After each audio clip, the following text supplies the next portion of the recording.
اعوذ باللہ من الشیطان الرجیم بسم اللہ الرحمن الرحیم وَلَقَدْ كَتَبْنَا فِي الزَّبُورِ مِن بَعْدِ الذِّكْرِ أَنَّ الْأَرْضَ يَرِثُهَا عِبَادِيَ الصَّالِحُونَ إِنَّ فِي هَذَا لَبَلَاغًا لِقَوْمٍ عَابِدِينَ صدق اللہ العظیم۔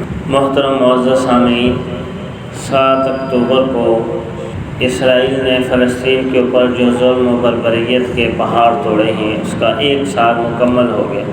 نہ انسانی حقوق کے علم بردار اس کو روکنے کے لیے تیار ہیں، نہ خود ان کے اندر کوئی انسانیت۔ جنگی اصول و ضوابط بھی وہ توڑ رہے ہیں اور انسانیت سوز مظالم وہاں دیکھنے کو آ رہے ہیں۔ اس پرسوز حالات کے اندر ہمیں جو قرآن و سنت کی تعلیمات ملتی ہیں اس کے چند اشارے آپ حضرات کے سامنے کر لیں۔ اللہ تعالیٰ قرآن کریم میں فرماتے ہیں یا بنی اسرائیل، اے اسرائیل کی اولاد، یہ یہودیوں کو مخاطب کیا گیا۔ اس میں اندر بنی اسرائیل سارے آ جائے تو فرمایا اذکروا نعمتی التی انعمت علیکم، میری اس نعمت کو یاد کرو جو میں نے تمہارے اوپر کی تھی، وانی فضلتکم علی العالمین، اور میں نے تمہیں جہان والوں پر فضیلت عطا کی تھی۔ اس آیت طیبہ میں اللہ رب العزت نے یہ بات سمجھائی ہے کہ بنی اسرائیل کے اوپر اللہ رب العزت کے خاص انعام و اکرام رہے ہیں اور یہ ایک فضیلت والی قوم رہی تھی،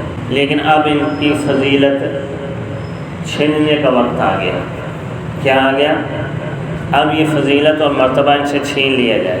اب ظاہری بات ہے جس نے حکومت کی ہو، کرسی کے مزے لوٹے ہوں اور اس سے پھر کرسی چھین لی جائے، غصہ تو اس کو آتا ہے۔ تو اب چونکہ ان سے وہ مقام اور مرتبہ چھین لیا جانا تھا تو ان کی بدمعاشی کا دور شروع ہونا تھا۔ تو اس وجہ سے اگلی آیت میں اللہ تعالیٰ نے فرمایا واتقوا، ڈرتے رہو اللہ تعالیٰ سے، یوم لا تجزی نفس عن نفس، ایک ایسے دن سے جس دن کوئی کسی کے کام نہیں آئے گا، نہ کسی کی سفارش قبول کی جائے گی، نہ فدیہ قبول کیا جائے گا۔ تو مطلب یہ ہے کہ اب اگر تم بدمعاشی کے اوپر اور ظلم و ستم کے اوپر آؤ گے تو آخرت میں تمہیں سزا دی جائے۔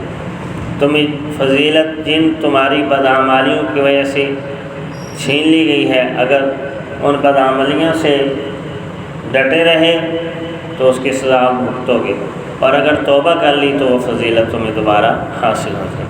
اب وہ فضیلت کیسے حاصل ہونی ہے؟ قرآن کریم میں دوسری جگہ اللہ تعالیٰ نے فرمایا وَلَقَدْ كَتَبْنَا فِي الزَّبُورِ مِن بَعْدِ الذِّكْرِ أَنَّ الْأَرْضَ يَرِثُهَا عِبَادِيَ الصَّالِحُونَ۔ اللہ تعالیٰ فرماتے ہیں ہم نے زبور میں یہ بات لکھ دی ہے۔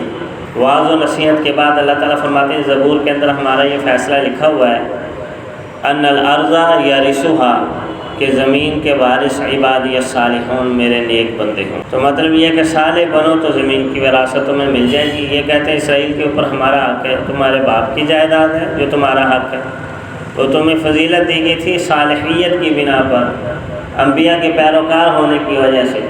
جب تم انبیاء کی پیروی سے انحراف کرتے ہو، اللہ رب العزت کے قانون کو توڑتے ہو، تو پھر تم تو زمین کے وارث نہیں ہو۔ زمین کے وارث عبادی الصالحون، اللہ تعالیٰ فرماتے میرے صالح بندے ہوں گے۔ اس کے بعد فرمایا ان فی ھذا لبلاغا لقوم عابدین، اس پیغام کے اندر ایک خوشخبری ہے، پیغام ہے اس چیز میں عبادت گزار قوم کے لیے۔ کس کے لیے؟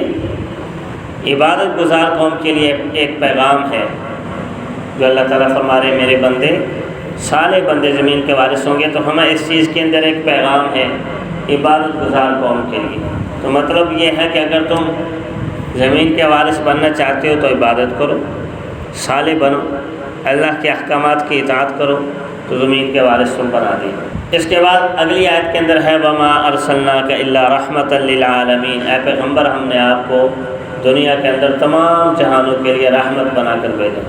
ہم ختموں کے اوپر یہ آیت بڑے اونچی آواز سے پڑھتے ہیں وَمَا أَرْسَلْنَاكَ إِلَّا رَحْمَةً لِّلْعَالَمِينَ، مولوی صاحب نے پورا زور اسی آیت کے اوپر آ کر لگانا ہوتا ہے۔ یہ پیغام تو اس میں جو دیا گیا ہے نا، وہ اصل پیغام تو ہم سمجھتے نہیں۔ اصل پیغام یہ ہے کہ تم نے زمین کا وارث بننا ہے، حکومت کرنی ہے، عبادت گزار بنو، اور نبی علیہ الصلوۃ عبادت حضور کی سیرت ہے۔ بس حضور کو دنیا میں رحمت بنا کر بھیجا گیا ہے، ان کی سیرت اور سنت کو اپناؤ تو تمام جہان والوں کے لیے رحمت ہی رحمت ہیں آپ۔ تو مسلمانوں کے لیے کیوں نہیں رحمت ہوں گے؟ مسلمان تو ان کا کلمہ پڑھتے ہیں، ان پر ایمان لائیں، تو کیوں نہیں رحمت ہوں گے؟ رحمت ہوں گے۔ تو مسلمانوں کو کامیابی کا نسخہ نبی علیہ الصلوۃ والسلام کی سیرت کے اندر جو ہے نا وہ دیا گیا ہے، لیکن ہم وہ انحراف کر گئے۔ تو خلاصہ یہ ہے کہ بدمعاش نے تو بدمعاشی کرنی تھی، کیونکہ اس سے تو رتبہ اور مقام چھین لیا گیا۔ اب اللہ رب العزت اس بدمعاش کا راستہ روکنے کے لیے ہمیں دو طرح کی تیاری کرنی چاہیے تھی۔ ایک تیاری یہ کرنی چاہیے تھی کہ ہم انبیاء کی اتباع کرتے اور ان کی حقیقی پیروکار بنتے، کیونکہ ان کی پیروی کے انحراف کی وجہ سے تو ان کو ذلیل کیا گیا۔ اب وہی کام ہم کریں تو ہم زمین کے وارث کیسے بن جائیں؟ دوسرا پیغام ہمیں یہ تھا کہ ہمیں ان کے لیے تیاری کرنی چاہیے تھی، علمی طور پر بھی اور عملی طور پر بھی۔ عمل میں بھی ہم کمزور ہو گئے، اور علمی طور پر ہمارا حال یہ ہے کہ مسلمانوں کے اندر ایسے فلاسفر ہیں، ایسے نام نہاد مذہبی اسکالر ہیں جو یہ کہتے ہیں کہ اسرائیل ہی کا حق ہے، فلسطین کی زمین انہی کا ہی حق ہے، انہی کو دینی چاہیے، مسلمانوں کا حق ہے نہیں، ان کا قبلہ ہے۔ معاذ اللہ، یہ ہم علمی طور پر بھی خیانت کے مرتکب ہو، عملی طور پر بھی کمزور ہیں۔ اور تیسری چیز ہمیں سمجھائے گی کہ اگر تم اپنا مقام مرتبہ واپس لانا چاہتے ہو تو اطاعت گزار بنو، عبادت گزار بنو۔ حتیٰ کہ یہودیوں کے ہاں بھی یہ بات مشہور ہے، یہودی یہ کہتے ہیں کہ جس دن مسلمان فجر کی نماز میں 51% ہو گئے نا، 100% نہیں نمازی بنے، چلو 50% سے تھوڑا اوپر ہی ہو جائیں، جس دن 51% مسلمان نمازی بن گئے اس دن بیت المقدس کے اوپر قبضہ کر لینا، کیونکہ عبادت گزار بن گئے۔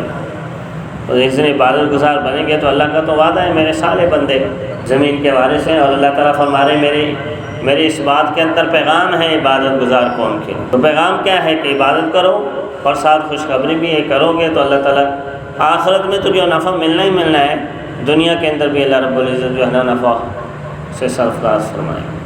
اللہ تعالیٰ کی ذات ہمیں قرآن و سنت کی ان تعلیمات کو سمجھنے، اپنے آپ کو سنوارنے، اپنے نبی سے سچی محبت کرنے اور ان کی تعلیمات کو اپنانے کی توفیق عطا فرمائے۔ وآخر دعوانا الحمدللہ رب العالمین۔